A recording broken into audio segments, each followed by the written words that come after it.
in Texas. Over freezing, what would that be? 70? No, 32. Today's the 32. first day in a week it got over 32. Wow. Great. I mean, Yeah, it's going in the right direction, I guess. that's right. Yeah. Yeah. Speaking of first days, the first day in 2.5 years, I'm not wearing my usual necklace. Mm. I wore this necklace to remind me of the hostages, etc., for 2.5 Ah, every morning, every morning. It was the way my picture is now, it was maybe hard to see that I'm wearing anything, but it was a low-hanging necklace asking God to redeem the captives. And every morning I had that consciousness when I put it on. And now, thank God, the last of them came home, was buried today, unfortunately. And yeah, so people kept on asking each other on Facebook and other places, so what are you going to do with your necklace? What are you going to do with your bracelet? What will you do with your yellow ribbon pin? What will you do with this? They said, when we hear that he has been found, the 251st hostage, when we hear that he's been found, that's when we'll remove it. And I said, I'll remove it when he's here and where he's supposed to be. And amen. after that, I will know that the right thing has been done. Who knows what can happen between here he is and the funeral, you know.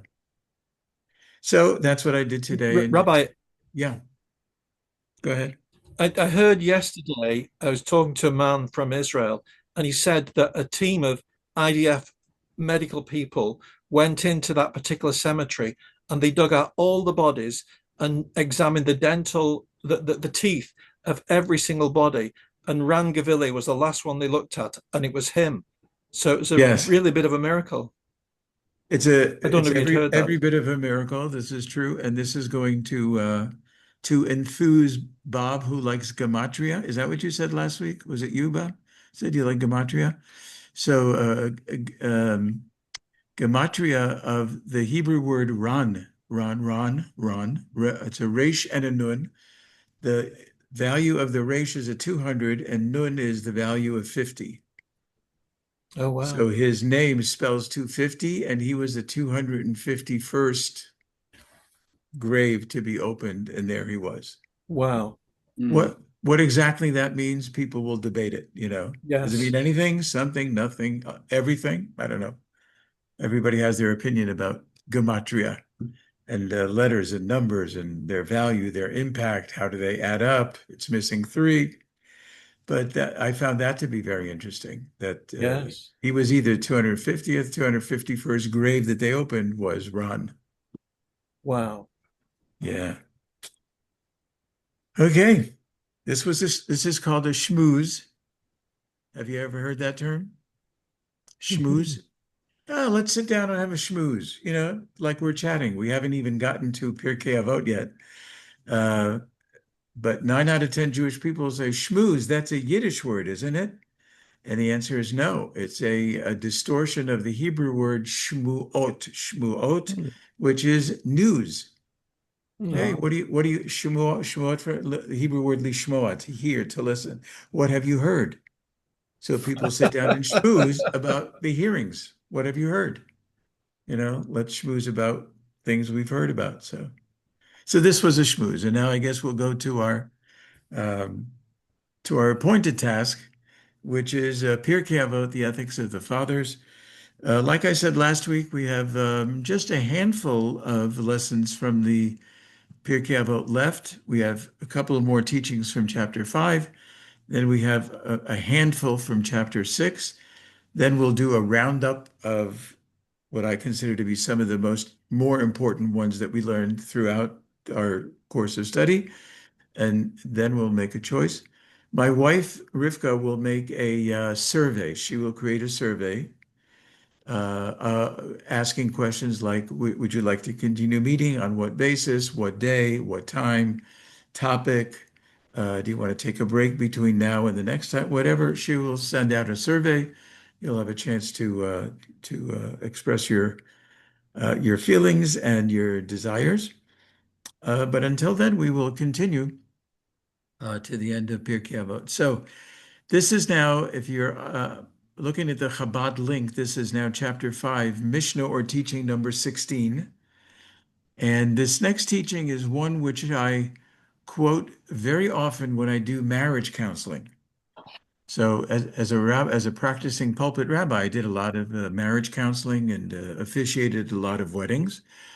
And this offers us some interesting advice. When do you have a happy and satisfying marriage? Or when might you not be having a happy and satisfied marriage? And the teaching goes like this.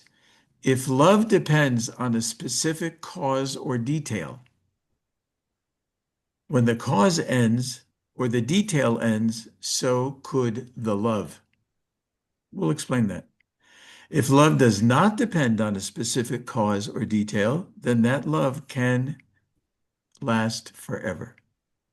Oh, man. Yeah. It's a lovely teaching.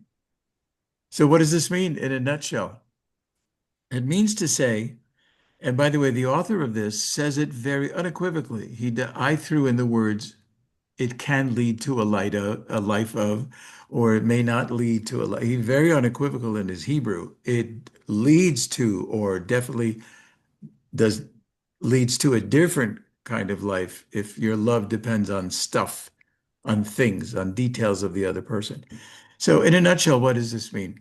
He means to say that a love which is based on anything besides emotional closeness and true friendship will not endure.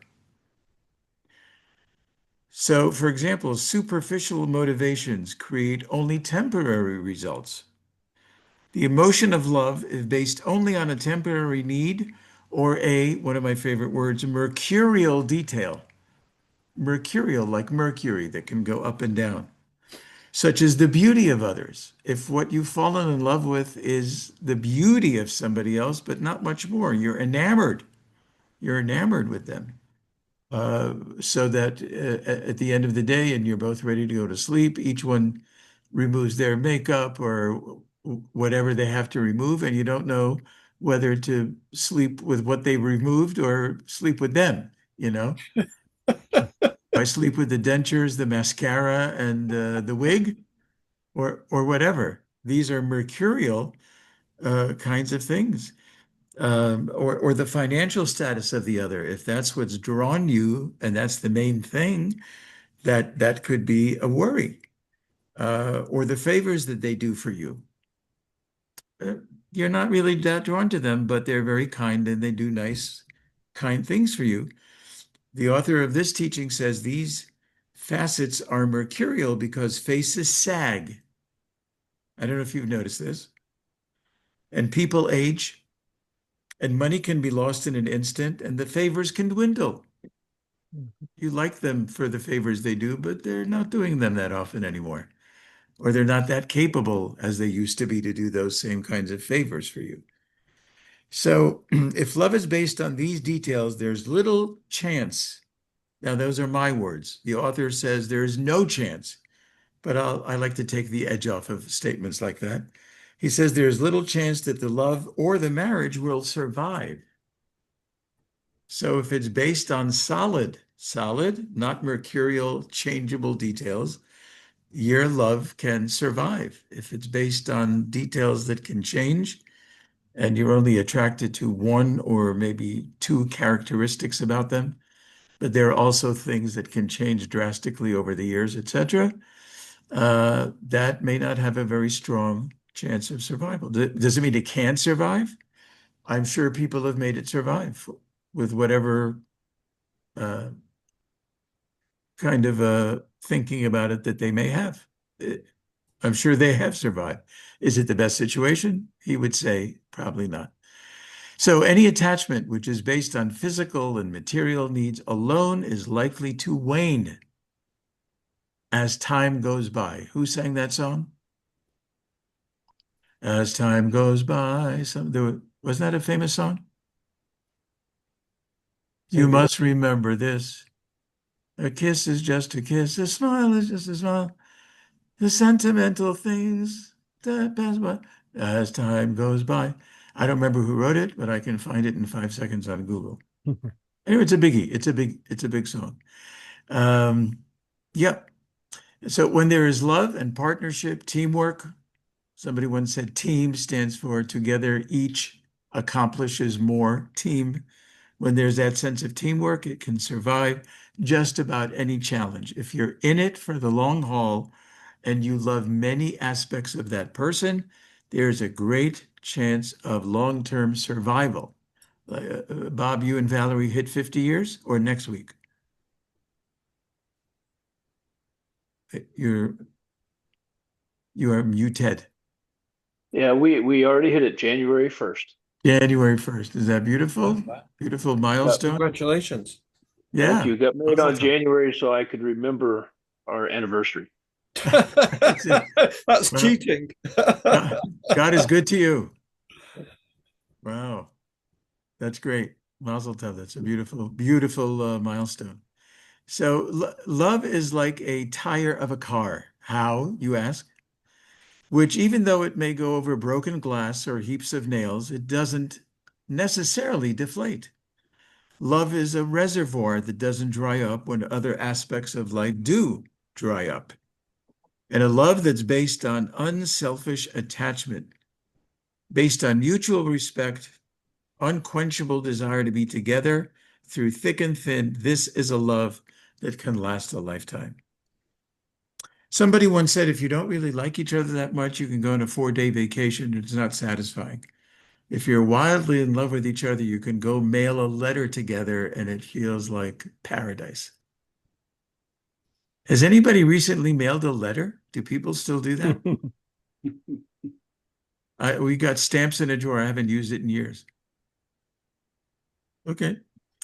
So that is yeah, that is the surface level of this Mishnah or this teaching, how important it is to love as much as you can about the one you're married to, uh, and a love that's based on a single or maybe two details that can wane over the years, may not have a great chance of survival.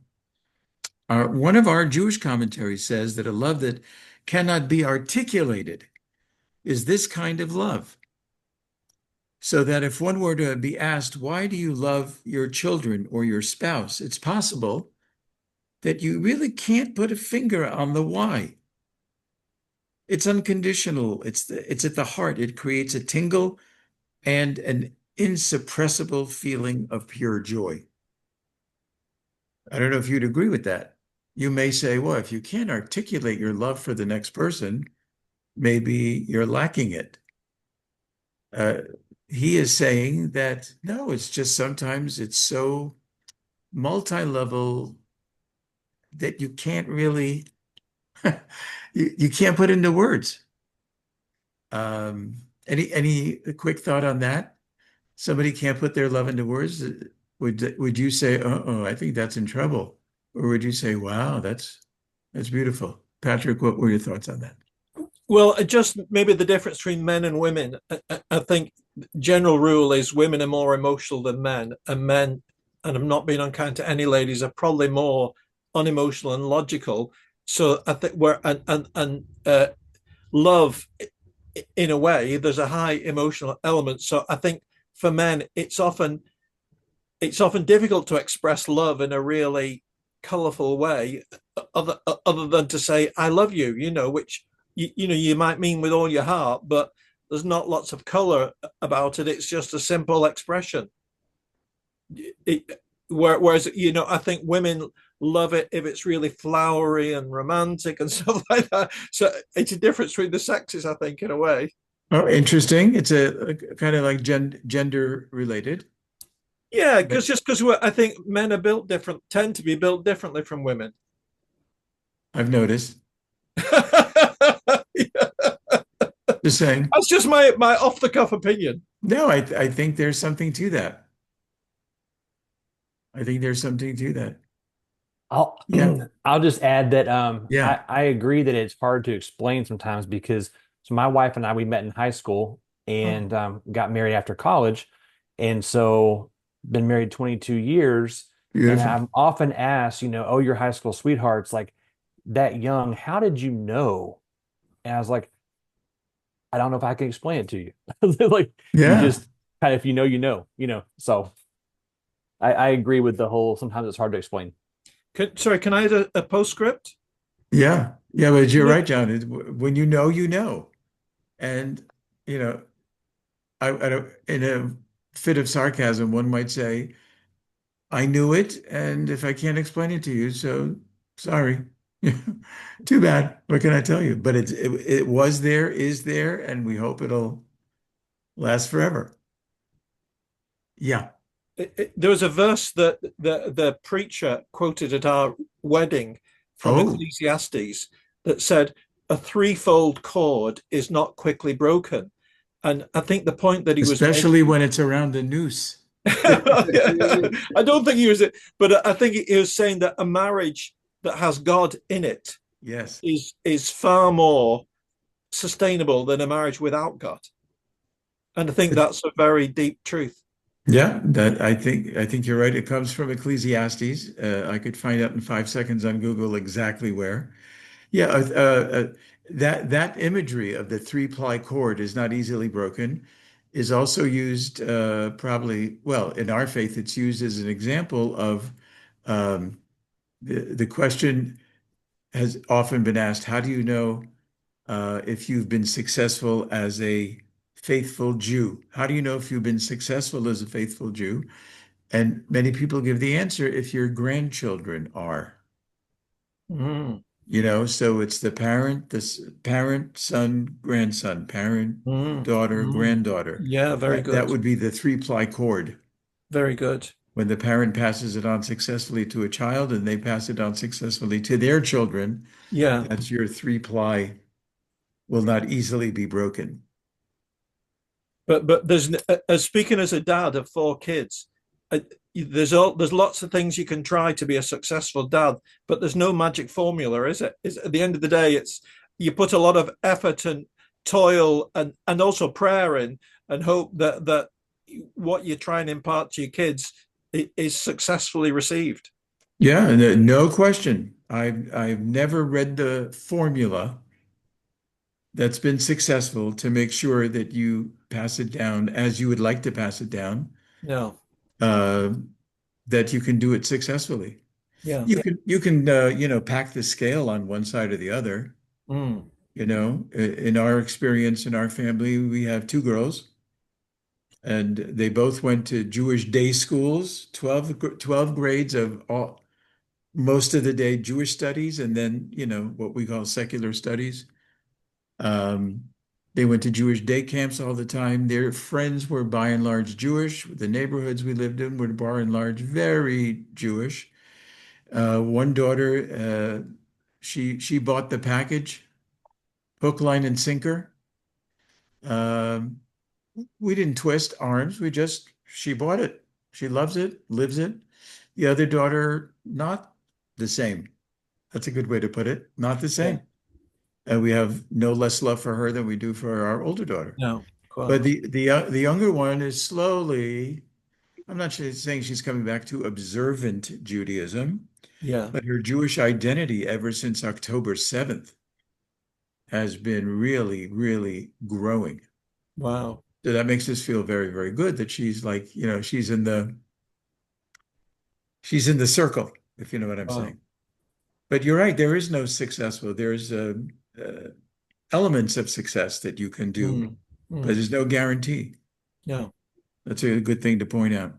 Yep, no guarantee at all. So that was on one level. Another level is that this may refer to our love of, our appreciation of, and our devotion to God. So what does that mean? That means that in terms of God, just as a person does not stop loving his parents when they're unable to provide, or they do things that are not understandable, or they do things that are uncharacteristic of their usual behavior, but we still love them and trust them that they're doing things for our own good. It's the kind of a faith we carry around, or we try to work on carrying that kind of faith around that, just as parents do things that we don't understand, but we trust them that they've got our good at heart. We try to develop the same kind of attitudes towards God Himself, that there are many things that are done around us that we just may not understand, you know. For the 251st hostage to finally be returned, that we all celebrated. Yay, they found him. He's buried. He's where he's supposed to be in that circumstance. At the same time, why did those 251 have to go through those ordeals? Mm. You know, that's the other side. How come? How come? How come? And this teaching is telling us that we have to trust God in the same way. We rely on the notion that all He does is for the good. I often have a difficulty with that. I rather say, all He does for us is for a purpose. To me, that's a little bit more digestible. There's a purpose to it. I don't get the purpose, don't understand it, hope to one day. But the notion that all kinds of atrocities and things are good, that's a little uneven for me, but purposeful, I agree with that. There's a purpose, whatever the purpose is, and we don't get it. So even if it doesn't look or feel that way with God, we still try to develop a true and unshakable love that is sometimes hard to achieve, but the rewards of loving God and trusting Him, no matter what, with all of His characteristics. I love Him in every way. And it says in the Torah too, in all of His ways know Him. In all of His ways follow Him. There are many, many commandments that you can choose, that you can say, I choose to love God in this way, by doing this, by saying that, by not saying that, etc. So the rewards for loving God in all of His facets, as we try to do when we love somebody human, we try to love our spouse in all of their facets, not just because of one or two details. We find that the rewards are significant not only in this world, but also in the next world. How do we know that the rewards are significant in the next world? Nobody's ever come back and said, like Rodney Dangerfield, oh, boy, are they significant. Wow, Johnny, phew, boy, are they significant. Nobody's come back from the next world to tell us how significant what we do in this world is in the next one. And yet we have a very strong belief that there's this world, and this world doesn't end with a period. It ends with a period, period, period, period, period, to be continued in the next world. Do we have proof? Some say they do. Otherwise, it's a solid faith building block. So yeah, that's a very strong belief that we have in Judaism. I'm sure in many other faiths as well. We say in the Psalms, God is a rock, tsuri. The word tsur is a rock. He is a rock, my rock, tsuri, my rock, and He is perfect and faultless. Meaning, whatever facets He decides to show me that He exists in whatever ways, I embrace all of them, and I love Him for all of His facets, not just because of one or two little things that He did for me or whatever. Through it all, He is my God, and He is our rock and redeemer. And yeah, so that's the teaching about love. May not as well survive when there's only love for one or two pieces of that person. The wider the love, the wider the chance that it will be a lasting relationship. So before we go on to teaching or mission number 20, any thoughts on any of this? Any reflections, comments, questions?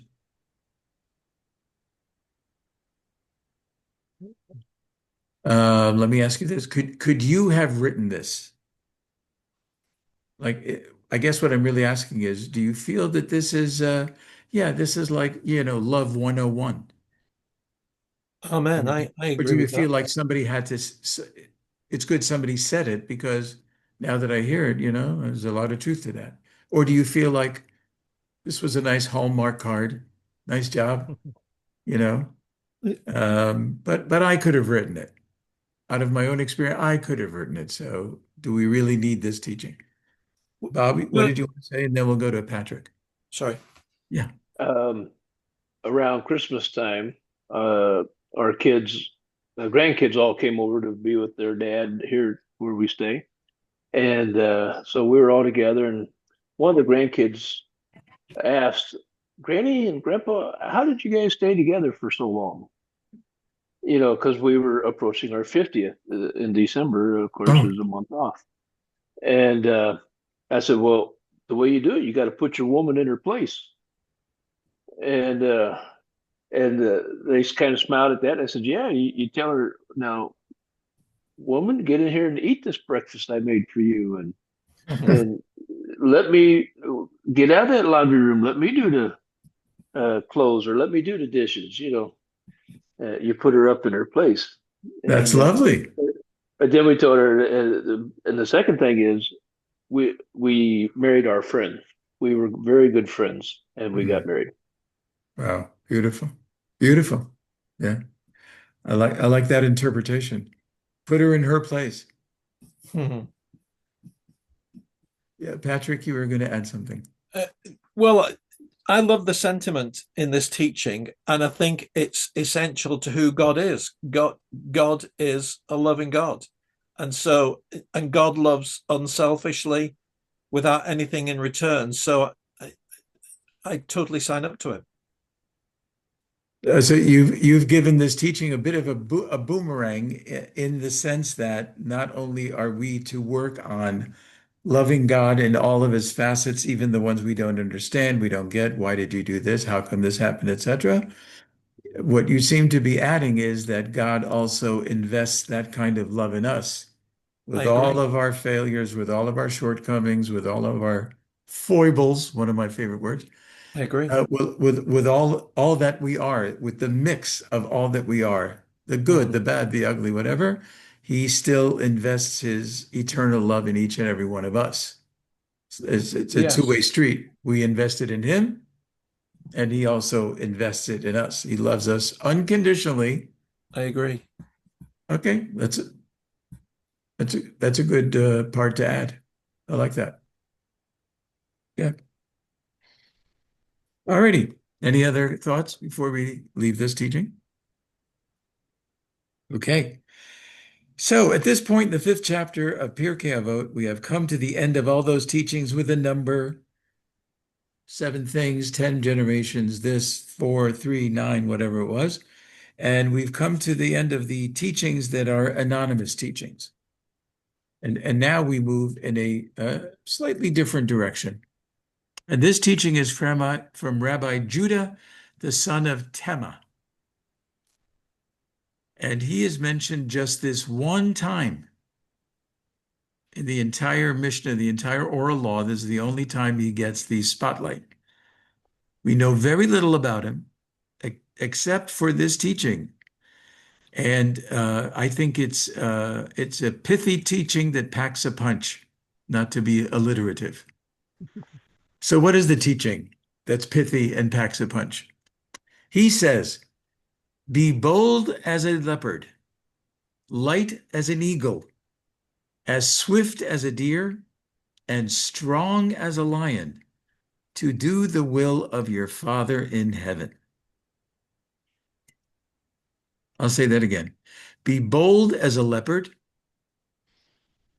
be light as an eagle, as swift as a deer, and strong as a lion, to do the will of your Father in heaven.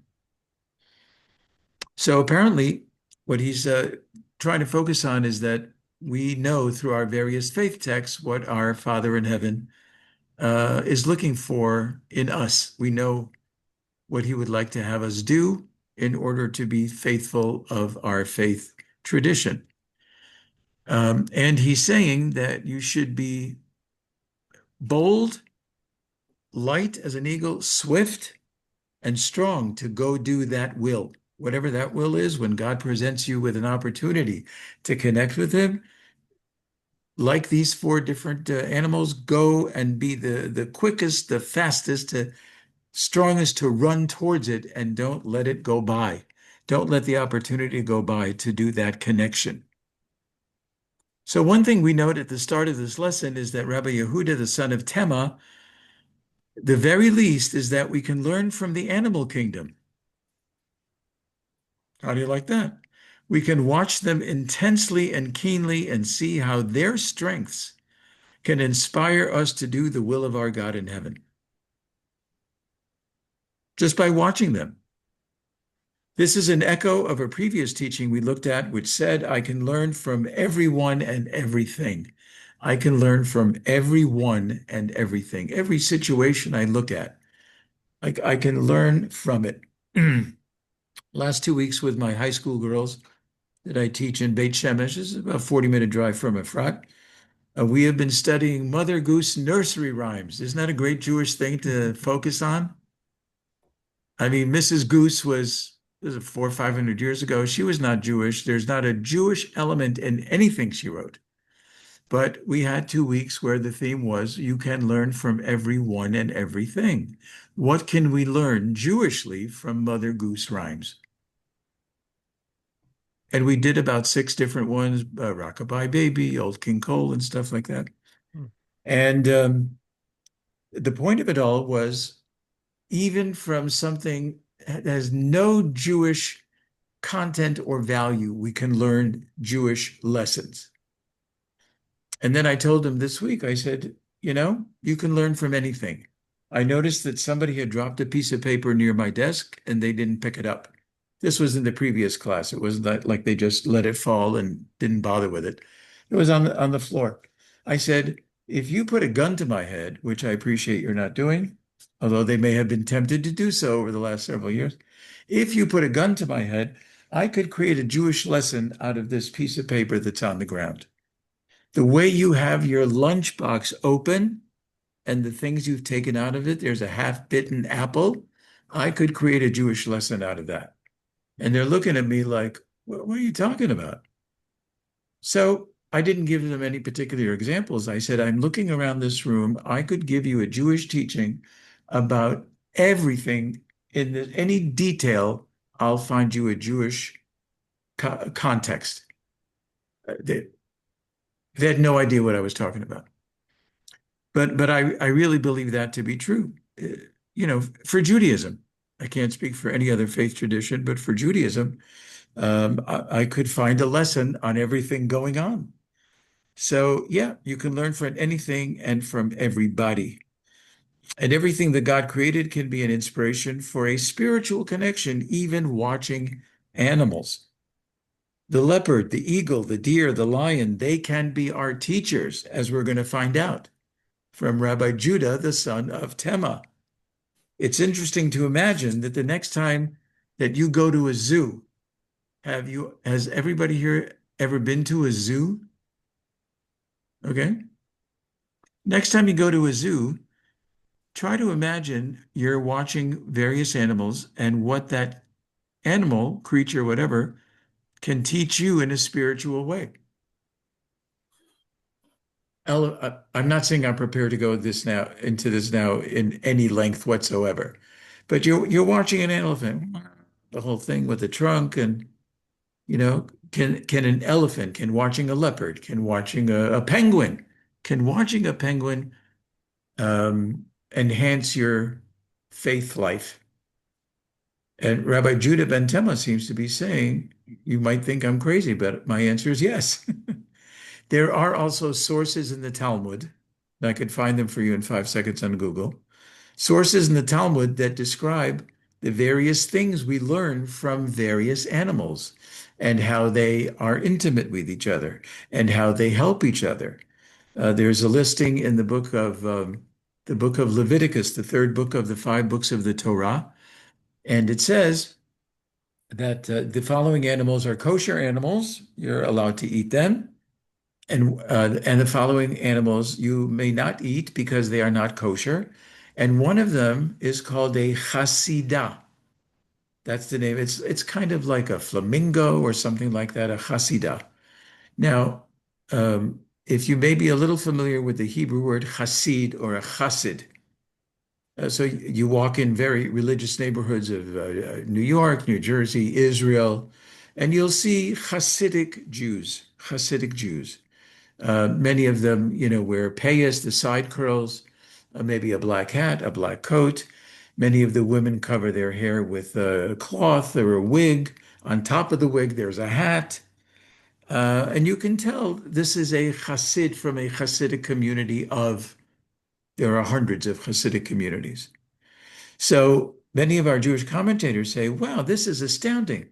An animal that's called a Hasidah, which sounds like the Hebrew word Hasid, righteous, compliant, etc. Why would that be an unkosher animal? It sounds like that would be your first listing in a kosher animal list. The Hasidah, the Hasid, the righteous. And the commentator explains that if you observe the Hasidah, it gathers a lot of food, but it only shares with its own. And whatever it's pecking at and gathering does not share with any other species except other Hasidahs. So that's one example where if you watch this animal and how they do their job, how they collect food, how they help other Hasidahs with their food needs, you see that it's very restrictive. It's only to their own species. None other species, they peck them away or flap them away, whatever. So that would be an example of here's something you can learn from the Hasidah just by watching. And what can you learn from the other things? So that's kind of like an overarching theme that he develops, Rabbi Judah ben Tema, that we can learn things from animals and the way they do what they do, how they behave, how they misbehave, and we can learn in our own faith tradition things from the animal kingdom. So now he goes just a little bit deeper into each one of these four different types of animals and what it means to him. So he says, be as brave as a leopard. What do you mean? Rabbi Judah ben Tema, what do you mean be as brave as a leopard? With the knowledge that God gave you the strength to overcome any temptations. It's a bravery implanted within us, which, when that bravery is not drowned out by distractions and justifications of all kinds, it can give us the impetus to bravely, like brave as a leopard, bravely face our temptations and successfully overcome them. Be as brave as a leopard. He's putting in the context of things that you are challenged to overcome. And he's reminding us that God gave us not only the bravery to overcome challenges, but also he implanted within us the temptations. And in one swoop, he put in us the temptations and the boldness like a leopard to be able to overcome them successfully. So when he talks about the boldness of a leopard, that's where he goes. Be as bold to know that you have been given the tools. At the same time you were given the challenges, you were also given the tools to be brave and to conquer them. Very interesting. When a tempting situation arises, and we could each think of 10 things that the average person is tempted with, of all kinds of distractions, whatever they may be, all kinds of situations that pull us away from who we really are, any kind of addictions, things of that nature. So when a tempting situation arises, he teaches us be light as an eagle to flee from it.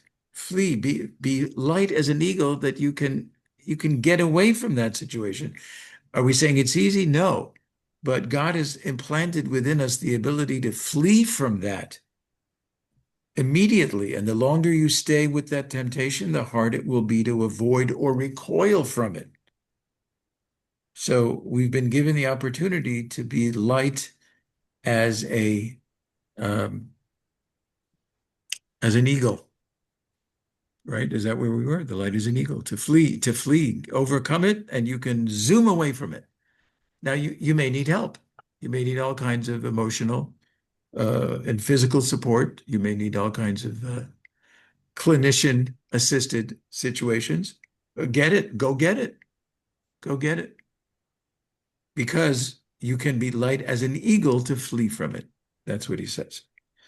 Run like a deer who constantly looks back to make sure that it's out of danger. Did you know that about deers?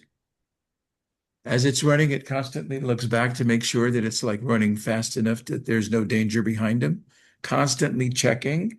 Am I out of trouble yet? Is there anything chasing me, human or otherwise?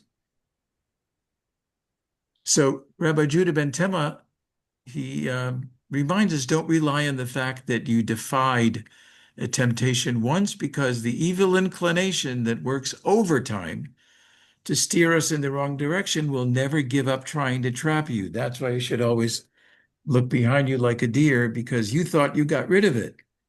But if you know anything about people who had challenges or have challenges with alcohol, they call themselves, even 35 years later, recovering alcoholics. You say, where's that recovering? You haven't had a drink in 35 years. And the answer is, it doesn't go away. My ability to fight it is getting stronger and stronger. It's been 35 years, but I have to keep looking back behind me to make sure that the temptation is not catching up with me. And that's why I'm I'm still recovering 35 years later, because it may be following me still. And I can run swiftly away from it, but always check like a deer. Is it getting too close? Is it catching up with me again? And then he says, be strong as a lion to free yourself from the clutches of temptation. You have strength to do that. And if you have already fallen for the temptation, don't think it's too late. You can break free and run away at any time. Is it easy? No. No. It's very hard. As people with challenges will tell you, it's very, very hard. So that's how he employs the imagery of these four animals. Be light, as that you can flee, look behind you, make sure that the temptation isn't re-catching up with you. You got the same God that implanted the challenge, implanted you with faith and strength and the ability to run, overpower, overcome it. That's pretty much the nugget of his teachings. So, one more fact and open it up for any comments. Interestingly, we learn to be light as an eagle. It's what it says in the Hebrew. The word in Hebrew is kal. Be as light as an eagle when faced with temptation, to flee from it quickly before it gets you enmeshed in whatever that challenge is. But in reality, the eagle is a heavy bird.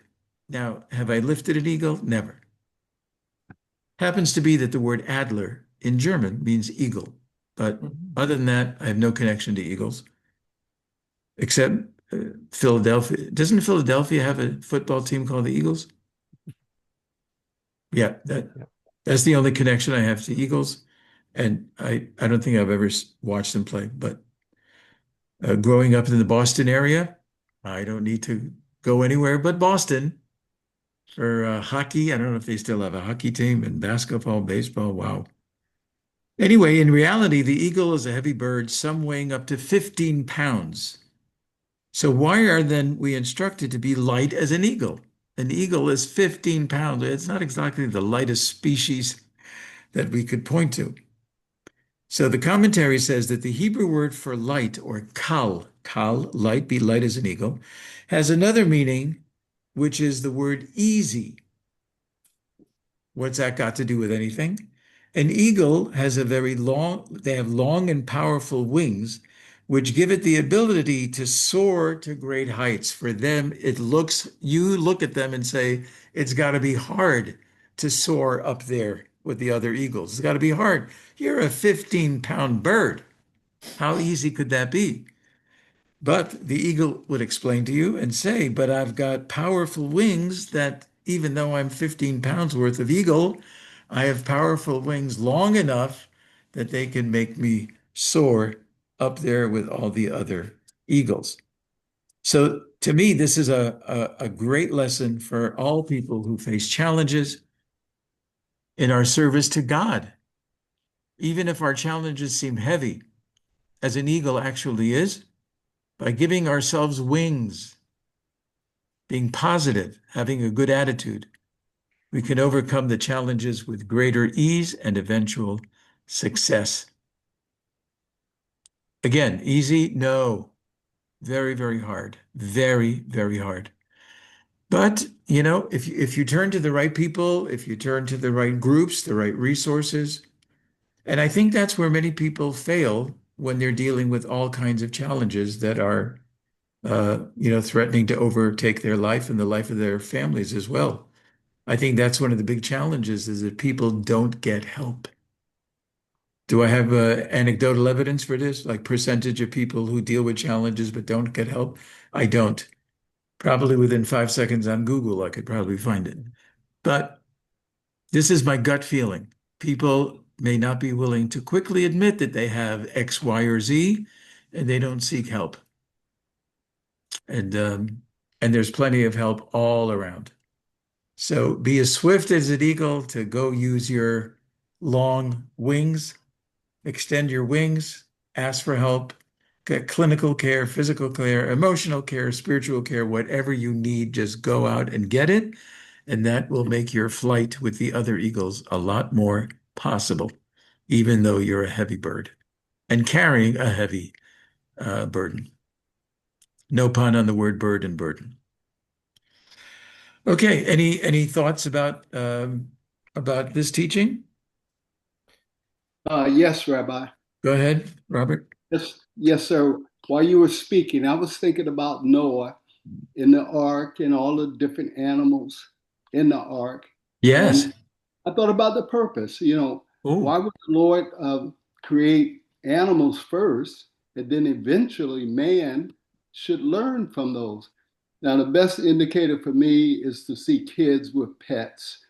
Oh, they love those pets. We also teach the kids responsibility, taking care of the animals itself.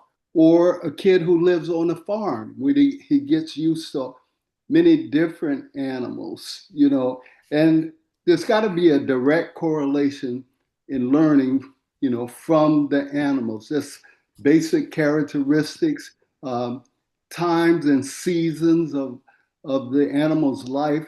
And there's got to be some type of carryover. So I think the author or the rabbi that Rabbi Judah ben the son of Tema. yes, yes, I think that he was sharing that we should learn. That's one of the first.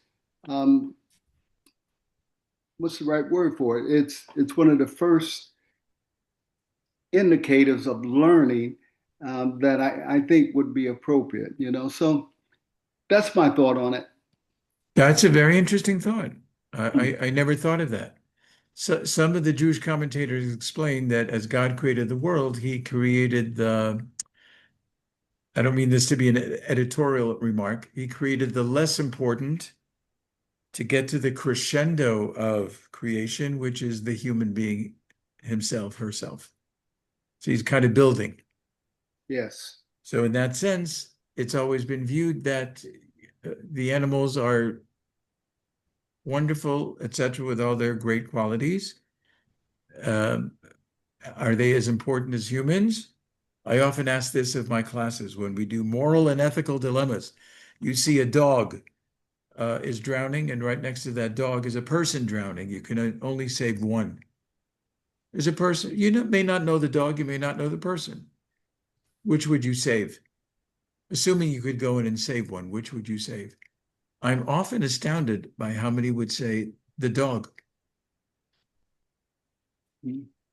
Okay, it's a surprise to me. Maybe to you, it's if you have a dog, that could make all the difference, no question.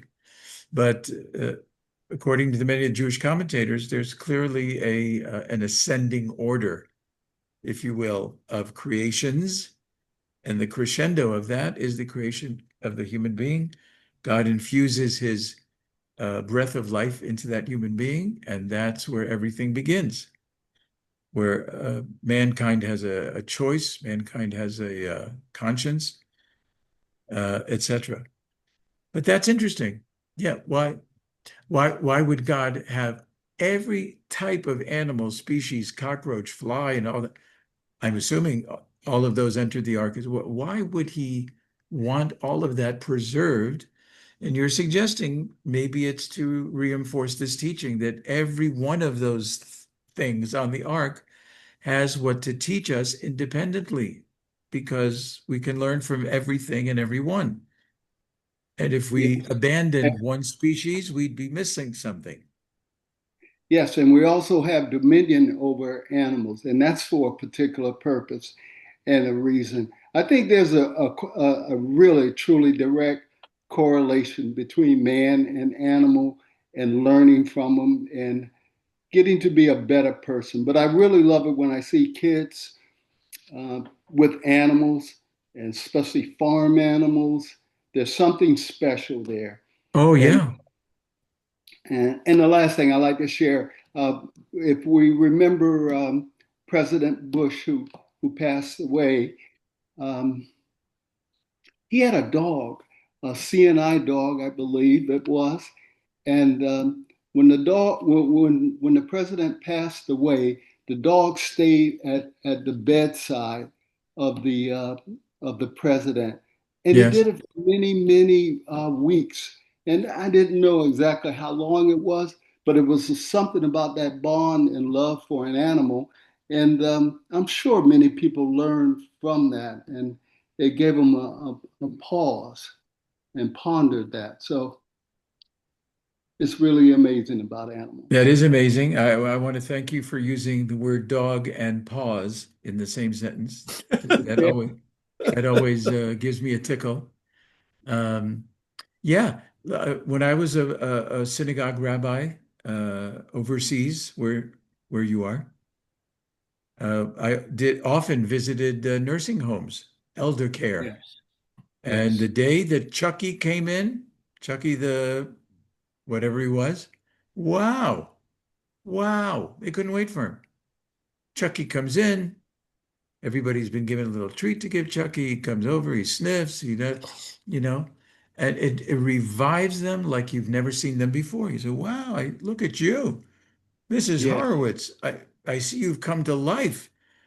And what made the difference? It's Chucky. Chucky's come in and given them some pleasure. And Chucky, come here, come here. You know, it does wonders for a lot of different categories of people. And I wonder if it has something to do with the fact that the faces of animals, they don't have to be that face. I don't want to say they're almost human, but sometimes dogs, cats, other animals, there's a certain humanity to them when you just first look at them. There's two, the nose, the mouth, the ears. And there's no question. I got it. Last thing, I just got to share this, and I'm just thinking out loud. But I volunteer at hospice, and they mm, also have animal therapy there. And yes, amazing the continence of the patients when their animals come in, and it's just the petting, and the animals seems to be able to sense that they're ill yeah, or something's not right. So yeah. I just thought I would share this. This is really a good teaching, Rabbi. I mean, it touched a nerve with me that normally I wouldn't be able to talk about it because I had animals at a many years ago. But at the end of my life, I see a lot more correlation of animals, love, and caring for God's creation. So, Beautiful, beautiful. I thank you for mentioning the word petting. Like for people on hospice, when they can, get that, you know, like they feel very, I did a lot of hospice work for like 8 years in Connecticut, and many yes, of them have this feeling of helpless, hopeless. And yes, but when they're petting the dog and they get a nice reaction and a loving reaction, it gives them a sense that there's something, some area in which they can make a difference, yes, where there are so many areas that are closed to them that they can't make a difference in this area, that medical area, or this recovery, whatever. But when I pet the dog or hold its paws or whatever, I feel like this is an area I can contribute where I feel so depleted of being able to contribute to anything else. So I think there's that little facet. But I so appreciate comments and insights. They're really fantastic, fantastic. One quick So comment, right now, Rabbi. what was that? I have one quick comment. Yeah, sure. I was just going to say earlier when you mentioned about, you could take a piece of paper that falls on the floor, and teach a Jewish lesson from that. Yes. I was reminded, isn't that really what, the Ve'ahavta, the continuation of the Shema is teaching us that, when you walk by the way, when you lie down, when you rise, it's taking all of those moments of life and turning those into a lesson to teach them to our children. Nice. Beautiful. Yeah. All right. Have your eyes wide open, asleep, awake, walking, at home and away. So Right. that's more for baseball teams, I think. But you're right. You're right. Every opportunity that God places in front of us is an opportunity to be grabbed in some way to create that stronger bond, the stronger spiritual connection, etc. And I'll just mention this, and with that we will close. I worked with a rabbi in Connecticut who was brilliant, gave brilliant sermons, homilies, whatever you like to call it. He just drew things out of a verse from anywhere in the Torah or the Tanakh, the Bible, drew things out of it that you say, I've looked at this verse for 50 years, I never saw what you saw. So he was very innovative in his approach to trying to understand the Torah, etc. When he turned 50, um, he created a business-size card that was passed out to everybody in that congregation who came to the synagogue on Rosh Hashanah, the Jewish New Year, and Yom Kippur, the Day of Atonement, where we fast for 25 hours. And the card on one side said, better late than never. Is that what it said? Yeah, better late than never. In other words, this is a season of evaluating our lives, etc. And if you have something that you need to improve, better late than never. You could have done it 6 months ago, but if this is your impetus, new year, better late than never. That was one side of the card. The other side of the card says, it's later than you think. So it had both of those messages on the same card. This was 30 years ago. I still meet people from that congregation who have it in their wallet. Better late than never. Okay, good. I got a little room. But it may be later than you think. So it's good to grab the moments. Good to grab the moments. Better late than never. Because you don't know. You don't know. Wow, on that joyous, enthusiastic note of not knowing how long we have to live. I think in general I don't think we have to sit on that thought for 24 hours a day. How long more do I have to live? Oh my God. Sounds a little morose. But to give that thought every once in a while and make you jump up and do things that you feel like you ought to do, you haven't done yet. It's been on your list for I can't tell you how long. It's later than you think. So grab it now. Bob, you wanted to say something before you had your hand up, or you were trying to slow down the I feeling above your head? no, I didn't have my hand up, but Oh, I could. I did have two things in thought, but I didn't know if you had time I to do. listen to. Okay. Well, the first thing, like what John went back to, was learning from everything. Back in the early '90s, I took a total care patient into my home to take care of him. I was certified as a home health care aide and CNA, and also during that time, I had classes in our home with teenagers. Oh, And for icebreakers, this man, he was complete total quadriplegic, couldn't move anything but his eyes and his mouth.